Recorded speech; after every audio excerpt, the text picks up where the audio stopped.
சேலம் மற்றும் கடலூர் மாவட்ட மத்திய கூட்டுறவு வங்கி வைப்பு தொகை விவகாரங்கள் குறித்து உயர்மட்ட குழு அமைத்து விசாரணை நடத்த வேண்டும் என்று தமிழக அரசுக்கு எதிர்க்கட்சித் தலைவர் மு.க.ஸ்டாலின் வலியுறுத்தியுள்ளார்.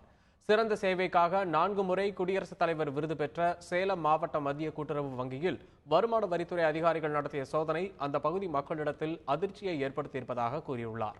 கருப்பு பணத்தை டெபாசிட் செய்வதற்காக முன்னணி பிரமுகர்கள் சிலர் மக்களின் மகத்தான ஆதரவை பெற்ற கூட்டுறவு வங்கிகளை பயன்படுத்திக் கொண்டிருப்பது வேதனைக்குரியது என்று தமது அறிக்கையில் ஸ்டாலின் குறிப்பிட்டுள்ளார்.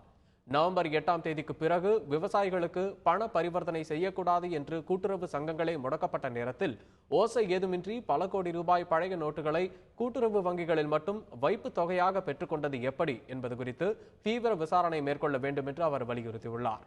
இந்த விவகாரங்கள் குறித்து உயர்மட்ட குழு அமைத்து விசாரணை நடத்த முதலமைச்சர் ஓ.பன்னீர்செல்வம் உத்தரவிட வேண்டும் என்றும் முறைகேட்டில் ஈடுபட்ட மத்திய கூட்டுறவு வங்கி தலைவர்களை பதவி நீக்கம் செய்ய வேண்டும் என்றும் தமது அறிக்கையில் மு.க.ஸ்டாலின் தெரிவித்துள்ளார்.